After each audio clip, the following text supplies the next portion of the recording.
kemarin saya mulai usaha pada tahun 2019 pertengahan waktu itu, kemudian pada 2019 akhir saya berpameran di ISBSD. Kami ya dari Clean Rose Craft ini memproduksi beberapa macam produk ya, antara lain kain sutra ini sekitar 2 meteran, 2 meter seperempat lah, ini sekitar 1,4 ya, 1,4 juta. Kemudian ada juga sepatu kulit, sepatu kanvas kombinasi kulit ini sekitar 550. Kemudian ada shawl dari tenun ATBM, karena ini ukurannya kecil jadi sekitar 225 sampai 250. Kemudian tergantung ya, itu harganya itu tergantung dari warna, tingkat kesulitan, kainnya gitu ya, dan jenis produknya. Yang cukup sulit ini sebenarnya kain lebar ya, kain sutra terutama, karena dia itu lembut, jadi untuk menghindari kerutan itu harus ekstra hati-hati.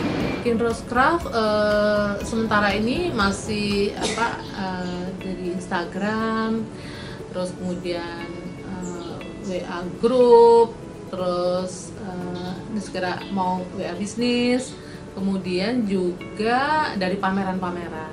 Kendalanya itu pada awal-awalnya ya, kita tuh kan ada berbagai teknik ya, dan teknik itu memerlukan jenis-jenis daun yang mengeluarkan warna taninnya ya, sehingga dia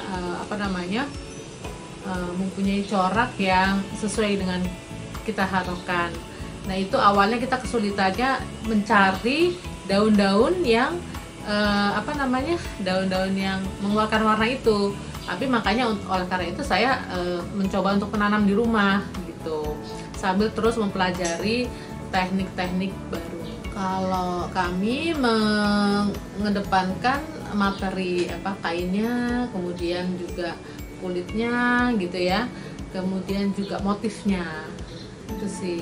Jadi ya masing-masing punya ciri khas ya gitu.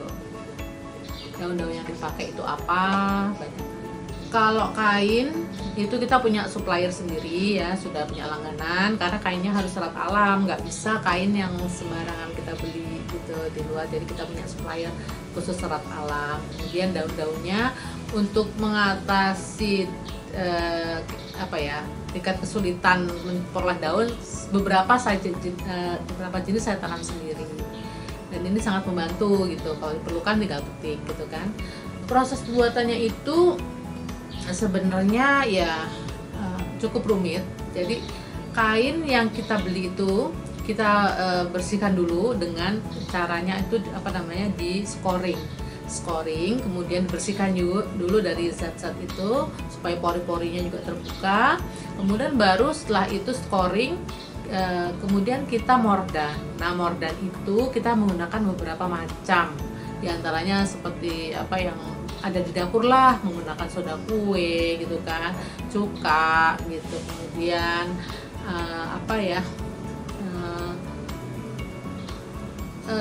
ada soda abu juga gitu. Jadi dari dapur sebenarnya kita bisa, tapi juga ada tambahan lain seperti tunjung itu untuk mengeluarkan warna gitu ya. Tunjung itu sebenarnya FAC.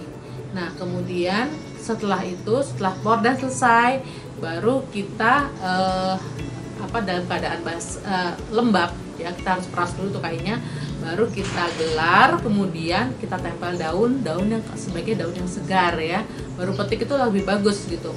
Kemudian untuk warna bisa putih, bisa juga warnanya itu macam-macam, ada merah, ada kuning, ada hijau. Nah itu kita menggunakan pewarna alam dari kayu-kayu. Umumnya sih banyak yang kita pakai itu adalah kayu-kayu dari Indonesia, misalnya kayak kayu secang, ini dari secang nih. Nah ini yang suka kita wedang ubuh itu kan pakai secang. Nah ini kemudian juga ada kayu tegeran yang berwarna kuning, ada juga kulit buah jolawe berwarna hijau, juga ada tinggi itu warna coklat. Kemudian juga bisa mahoni, bisa juga kayu nangka gitu ya. macam-macam sih gitu. Diharapkan kedepannya Kinross Crafts ya tentunya semakin maju dengan